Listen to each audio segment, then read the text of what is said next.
Hilderbrand is known as the queen of the summer novel for her 13 books set on the sandy shores of Nantucket. Her newest book, The Matchmaker, takes us back to the island. But this morning, Elin turns from fiction to first person with her own story. In an essay to fans, she writes this: "In this novel, spoiler alert, one of my main characters battles cancer. It was Oscar Wilde who says that life imitates art much more often than art imitates life.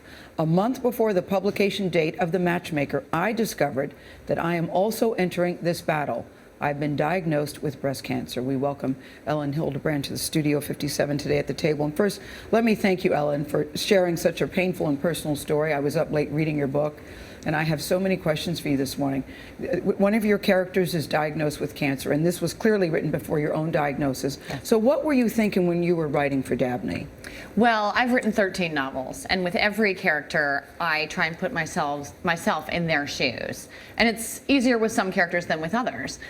With Dabney, I interviewed a lot of people. I talked to a lot of people firsthand. I actually did a book group last year of all cancer survivors. And so you just try and put yourself in their shoes. Now, when I wrote Dabney, I thought to myself, Dabney is a fabulous character. I consider myself to be pretty fabulous. How would I deal with finding out that I had cancer? And so I wrote Dabney in some ways in the way that I thought I would handle it. Did you handle it that way? And the answer is no. You know, my diagnosis came only 3 weeks ago. I'm having a double mastectomy tomorrow. So it's been very fast. And all I can say is nobody prepares you for it, you know, and I have so many friends and such wonderful family, but the interesting thing that you find out is that you are alone in your body. Yep. Your body is yours, and nobody else can really take it from you. Well, Elin, I mean, so many of my friends have read your books, and I have. One of our mutual friends in commons reached out yesterday and said you were coming on this show.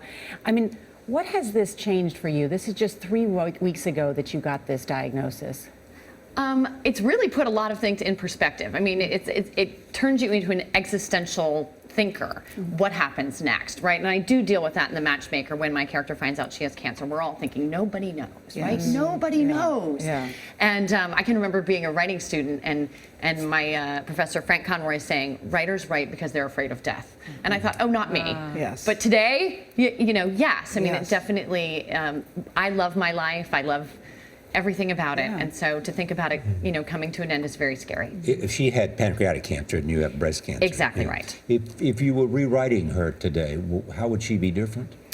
You know, that's an impossible question to answer, I think, but it would be some intangible understanding. Some things you can only understand when you're inside them. And my first novel I wrote, and it has a character that loses a child. And I wrote that novel before I had children. And when I go back and I read it, I thought to myself, how did I even write that novel without understanding that love? The depth. Okay, so it would be similar, I think. You have written that everything becomes precious. Yes. Like you want to make sure that you appreciate and often cry at your son throwing a strike. Exactly right. You know, and the question often comes though, why is it that the threat of losing life is what makes us come to appreciating life? Exactly Good right. question. Exactly right. And that is a question that Dabney answers and that I'm asking myself.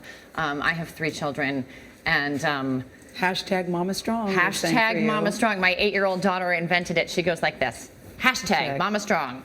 But you know, listen, Elin, you just Something said so Nora's familiar casually. You just said, I'm having a double mastectomy tomorrow. And I just instantly, you know, choke up a little bit. What are you thinking about today? What will you do today? Will you look at your body? Will you reminisce? What will you do to prepare? You know, it's so funny because I'm sorry, Charlie, I'm not a very large-breasted woman, and I've always sort of bemoaned that fact. I nursed 3 kids, and you know, I always thought, oh, I wish I was a little bit bigger. And today, I just appreciate, I love what I have because I have to give it up tomorrow. And I am going to have a little bit of an enhancement, so that's exciting for me. That sort of is the silver lining.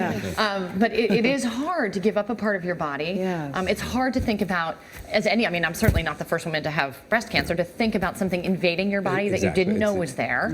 Scary, you know, and I'm terrified of surgery. Of course, everybody is. So, but you wanted your readers to know you're going through this. Absolutely. We're so pulling for you. Absolutely. Thank you so much. Elin, can we see Mama Strong again one more time? Because we were showing pictures of your kids. Let's do the Mama Strong. She goes like this, Mama Strong. We say that too. We say that Good luck. too. Good Thank you luck so tomorrow. much. Love your books, and thank Thank you. you. We're thinking of you tomorrow. Thank you. Thanks. And the Matchmaker is on sale now.